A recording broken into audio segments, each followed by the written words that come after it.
Plan incliné, pour terminer, quand on a un plan incliné, on détermine, on nous donne généralement l'angle au sommet. Okay? C'est sûr que le mouvement ne sera pas perpendiculaire au plan incliné. Okay? Le mouvement doit nécessairement être dans la direction du plan incliné, donc ça peut être vers le haut ou vers le bas, là, dépendamment si on pourrait pousser l'objet, puis il pourrait monter puis redescendre par après.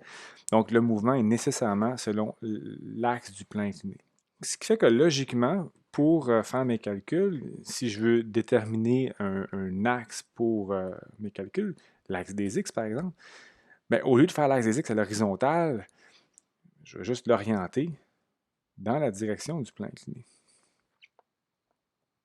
En faisant ce choix-là, mais je m'assure d'avoir un mouvement qui est rectiligne. Okay? Je vais juste avoir des composantes selon l'axe des x. Accélération en x, vitesse en x, position en x. Donc la particularité du plan incliné, c'est que, bon, on sait que la masse est soumise à l'accélération gravitationnelle. Mais le plancher, le plan incliné empêche l'objet de tomber à la verticale. Puis dans le fond, ce qui compte ici, c'est que vu que mon système, mon axe des x est selon le plan incliné, ce que je vais devoir faire, c'est prendre le vecteur A, puis trouver ses composantes selon x et selon y. Mais on sait qu'il n'y aura aucun mouvement selon l'axe y. Donc, mes composantes pour le vecteur A, j'ai besoin d'utiliser l'angle au sommet. L'angle au sommet, là, on peut le reporter, on peut toujours le reporter ici, okay, entre l'axe des Y et le vecteur d'accélération qui, lui, est vertical. Comme dans le chapitre 2, ce qu'on va faire, c'est trouver les composantes AX et AY. Okay, puis on remarque en fait que la composante AY, même si elle existe, n'aura aucune influence sur le mouvement, parce qu'il n'y a aucun mouvement à Y. Donc, ce qui va influencer le mouvement de ma boîte sur le plan incliné, c'est simplement, en fait, c'est seulement l'accélération en X. Donc, c'est assez simple. Si je veux avoir l'accélération en X, qui est la même que cette longueur-là ici, ben, c'est le côté opposé à mon angle. Puis mon A joue le rôle d'hypoténuse. Donc, l'accélération AX est égale à la grandeur de A fois le sinus de θ. Donc, la grandeur de A, ben, c'est G. C'est G sin θ. AX égale à G sin θ. Donc, c'est toujours ça. N'oubliez pas que G est positif. OK? N'allez pas mettre un moins là-dedans.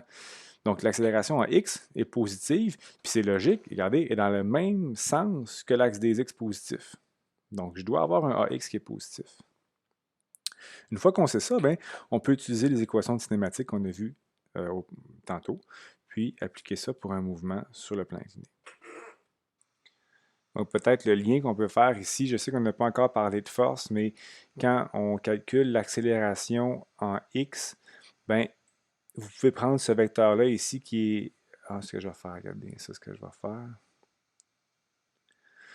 Okay, donc, vous pouvez oublier la force normale, les forces de frottement. Pour faire un lien avec ce qu'on a vu tantôt, FG, la force gravitationnelle, elle est proportionnelle à G, l'accélération gravitationnelle. Donc, la composante d'accélération qui est selon le plan incliné, on peut la comparer à FGX. C'est sûr que si je change l'orientation de mon plan incliné, regardez à quel point l'accélération ici est très faible. Puis plus mon inclinaison augmente, bien plus ma composante de G en X est grande. Puis éventuellement, c'est sûr que le bloc va se mettre à glisser, mais si mon plan incliné il est complètement vertical, ce que je appelle un plan incliné, là, la composante en X devient égale à l'accélération gravitationnelle, puis je vais avoir directement une chute libre. Si on prend ce genre de problème-là, vous avez un plan incliné, on pourrait définir l'angle au sommet, donc un angle de 30 degrés par exemple. Vous avez les dimensions du plan incliné, puis on pourrait tout simplement vous demander bien, quelle sera la vitesse finale de la masse au point le plus bas ici. Dites-vous comme d'habitude que le mouvement se fait selon le plan incliné, parallèle au plan incliné. Pour ce qui est de la position d'origine, je peux décider de la mettre où je veux, mais je pourrais décider que l'origine, c'est ici. Au moment où l'endroit où l'objet va partir à glisser. De cette façon-là, moi, le problème finalement devient le suivant, c'est-à-dire que je veux savoir la vitesse de mon objet quand x est égal à l'hypoténuse du triangle finalement. Okay, donc xf devient égal à, on fait la relation de Pythagore, 20 carrés plus 30 carrés, la racine de ça. Donc dans ce cas-ci, ce serait 36 mètres. L'objet, on pourrait spécifier la vitesse initiale pour être nulle.